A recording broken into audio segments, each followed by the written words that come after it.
మలయాళ నటుడు తెలుగులో దసరా సహా పలు చిత్రాల్లో విలన్ తరహా పాత్రలు పోషించిన షైన్ టామ్ చాకో ఇప్పుడు అనూహ్యంగా చిక్కుల్లో పడ్డాడు. మలయాళ నటి విన్సీ కొద్ది రోజుల క్రితం ఇన్స్టాగ్రామ్ వేదికగా తాను ఒక ఫిల్మ్ షూటింగ్ సందర్భంగా ఇబ్బంది పడినట్లు చెప్పుకొచ్చింది. ఒక హీరో డ్రగ్స్ తీసుకుంటూ తనను అతని ముందే బట్టలు మార్చుకోమని బలవంతం చేసినట్లు ఆమె ఆరోపించింది. నటీనటుల సంఘం అమ్మాకి షైన్ టామ్ పై ఫిర్యాదు చేసింది. నిజానికి గతంలోనే షైన్ పేరు అలుపూజా హైబ్రిడ్ డ్రగ్ కేసులో వినిపించింది. ఈ నేపథ్యంలో ఎక్సైజ్ శాఖ అతన్ని పిలిచి విచారించే అవకాశాలు కనిపిస్తున్నాయి. అయితే ఆ కేసులో తనకు ఎలాంటి సంబంధం లేదని షైన్ తోసిపుచ్చినప్పటికీ ఇప్పుడు ఏకంగా ఒక నటి ఫిర్యాదు చేయడంతో అతను ఇబ్బందుల్లో పడే అవకాశం కనిపిస్తోంది. నిజానికి మొదట ఎవరి పేరు ప్రస్తావించకపోయినా ఇప్పుడు ఏకంగా షైన్ పేరు ప్రస్తావించడంతో అతను చిక్కుల్లో పడినట్లే కనిపిస్తోంది. తాను షూటింగ్ లో ఉన్నప్పుడు తన అడ్రస్ విషయంలో కొంచెం ఇబ్బంది పడుతుండగా అతను నా వద్దకు వచ్చి గట్టిగా అరుస్తూ నన్ను చూడనివ్వు, నేను సెట్ చేస్తాను అని బెదిరించాడని విన్సీ తెలిపింది. మరోసారి నేను సీన్ కోసం ప్రాక్టీస్ చేస్తుండగా అతను నోటి నుంచి ఒక తెల్లటి పౌడర్ ఉమ్మివేయడాన్ని గమనించానని, అతను డ్రగ్స్ తీసుకుంటున్న విషయం తనకు అర్థమైందని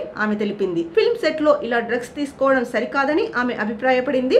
ఇక ఈ విషయంపై చేసిన వీడియో వైరల్ కావడంతో అమ్మ సహా శ్రీరంగానికి చెందిన పలు అసోసియేషన్లు ఈ విషయంపై ఫిర్యాదు చేయమని ఆమెను కోరాయి. దీంతో ఆమె ఒక అడుగు ముందుకు వేసి ఫిర్యాదు చేసినట్లు తెలుస్తోంది. ఇక ఈ నేపథ్యంలో అతని వద్ద డ్రగ్స్ ఉన్నాయో లేదో చెక్ చేసేందుకు వెళ్లిన పోలీసులను మాస్క్ కొట్టి షైన్ తప్పించుకున్నాడు. మలయాళ టీవీ ఛానల్లో ప్రసారం జరుగుతున్న దాని మేరకు షైన్ అతనితో పాటు ఉన్న మరో ఇద్దరు అనుచరులతో కలిసి ఒక హోటల్ 3వ అంతస్తు కిటికీ నుంచి దూకి మాయమైనట్లు తెలుస్తోంది. ముందుగా 3వ అంతస్తు నుంచి 2వ అంతస్తుకు దూకి అక్కడి నుంచి స్విమ్మింగ్ పూల్ లోకి దూకి ఆ స్విమ్మింగ్ పూల్ నుంచి బయటకు వచ్చి రిసెప్షన్ ద్వారా పారిపోయినట్లు తెలుస్తోంది. బుధవారం అర్ధరాత్రి రైడ్ జరుగుతున్న విషయం తెలుసుకొని అతను పారిపోయినట్టు సమాచారం. ఇక కేరళ పోలీసులతో పాటు కేరళ పోలీసుల district anti narcotic special action force raid చేసిన తర్వాత షైన్ రూమ్ లో ఎలాంటి అనధికారిక వస్తువులు దొరకలేదని చెబుతున్నారు. ప్రస్తుతానికి అతను పరారీలో ఉన్నాడని, అందుబాటులోకి వచ్చిన తర్వాత అతన్ని విచారించే అవకాశం ఉందని అంటున్నారు. ఈ విషయంపై స్పందించిన షైన్ తల్లి మరియా తన కొడుకు భయంతో పారిపోయి ఉండవచ్చని అన్నారు.